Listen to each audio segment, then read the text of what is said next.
Stop trying to make me smile, squirrel. Still mad about this red government financing every crooked scumbag. State senator late on his car payment, the bust-out fraud. I told you people, you don't ever, never. Big feet, broad shoulders. She's beautiful. And when you realize the kind of money that's been stolen from us, it's only going to get worse unless we make a...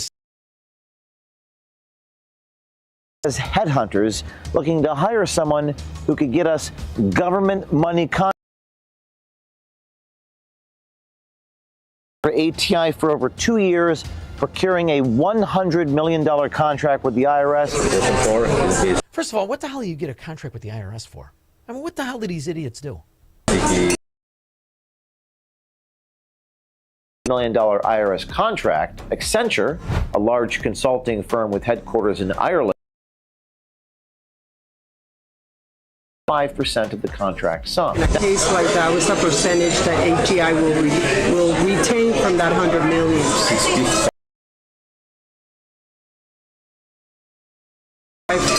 for you? No, 65 for us. 65 for us. Being the prime. Got it. And then 35. Yeah. So $65 million. That's a good deal right there. God bless them. Sit back and don't do the job. That should be the motto of the Democrat mafia. And what does the Democrat mafia want to do? Any executive authority doing since day one of his presidency, running the largest pay-to-play scheme in the history of the country. Every Democrat mafia municipality, everyone, people blind. And now we're used to it. For decades, we've been financing our own destruction. They're apparently nations that never bothered to develop their own economies while they were on the dole. Hodan Construction Bank says that those cuts have had a severe impact on her aid. This is separate from humanitarian aid for at least 43 years from U.S. taxpayers, and we have been 43 years outside of humanity. And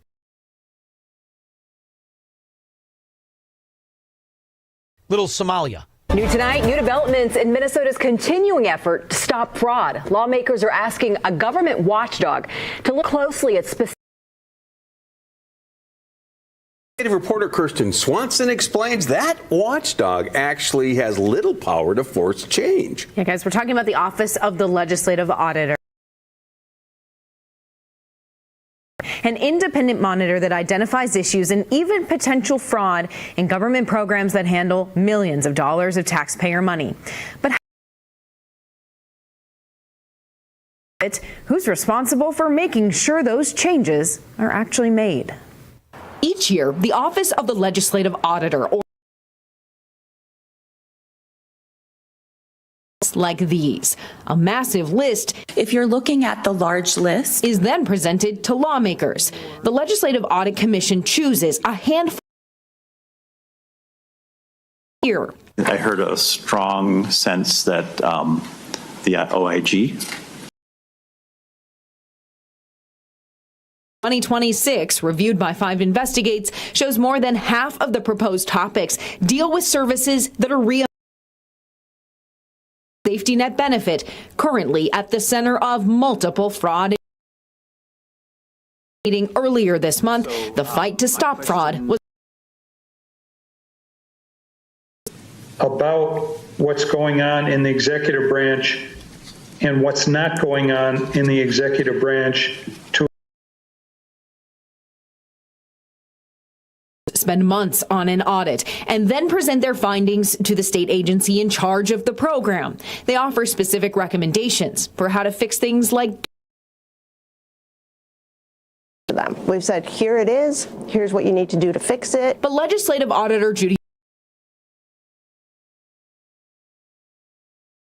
So they told him for years that the money was being stolen by the Somalian mafia. For years. And when they finally couldn't deny it anymore, wheel out the moron. have been uncovered, or do you have reason to believe there is more to come? Oh, I think there's more. And look, we've got organized crime ring in Minnesota.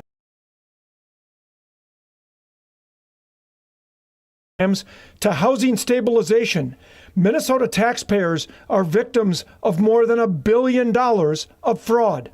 The organized crime. The organized crime he's talking about is the Democrat Party.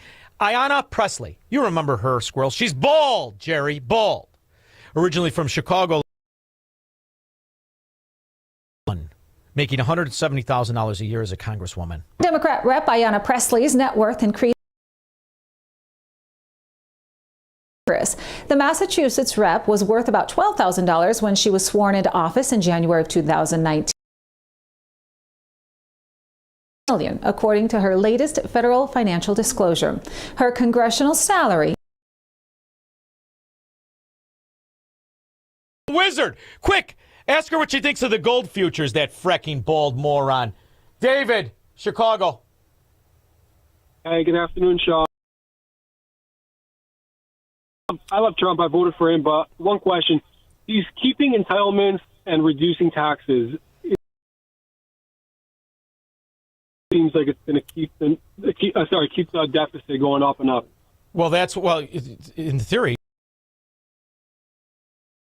he's exposing the bastardization of what is called entitlements and then opening the conversation of entitlement there is it the entitlement to your property? You know, this is what gets lost in the argument with morons. What entitlement is really built? I'm not afraid that I'm not going to get subsidized. I don't want anyone to get subsidized. So staggering, you know, we talk about a deficit and the money. What the real sickening part of this is that $30 trillion has been added since Barack Obama was a state senator. That's the problem. So, in theory, if we continue down were put in place to hide the true cost of the destruction of our health care, then that's our fault. I don't ever want to do that, brother. Platform of reducing the deficit, and we're really hoping he's going to do that, but he's not doing it. Do you think there's any route? I think no one has the balls to take the entitlements away. A gun, and I think the balls are there, but first you have to make people aware of exactly how much money they're being financially raped every day. So curb 50 years of cultivating slavery into the American citizen, thinking that he is obligated the wherewithal to understand right and wrong. And then you have a couple of really interesting things happening. Potentially happen with the debt. And I do think, why do we pay any interest on it? How about this? How about my offer is this? If you're creating a buyer, then we don't owe anybody. Congresswomen like Pressley become worth $8 million in 6 years. Think about that, making $100. That. So you have to make the citizen aware he's being a useful idiot if he continues to vote for his own destruction. And you have to make them. Are you a Democrat? Then suffer it out. Grunt it out in the parking lot. I don't want to hear about your fracking Obamacare. But who's going to do that other than me and you? These are politicians. His first name should be Chuck, because he's only got 3.5 years left, and he don't give a, you know what. Thank you very much. On June 4th, 1963, President John F. Kennedy signed Executive Order 1111. New form of the silver certificate called the United States Note. John F. Kennedy issued $4 billion worth of this new cash money free of debt and conduct its business without needing to involve the private Federal Reserve Bank. So you could circumvent the debt ceiling. doing that right now today because that rule was rescinded in 1982 by a Democrat-led Congress and a Republican-led Senate. There's always what we don't know. The future can hold.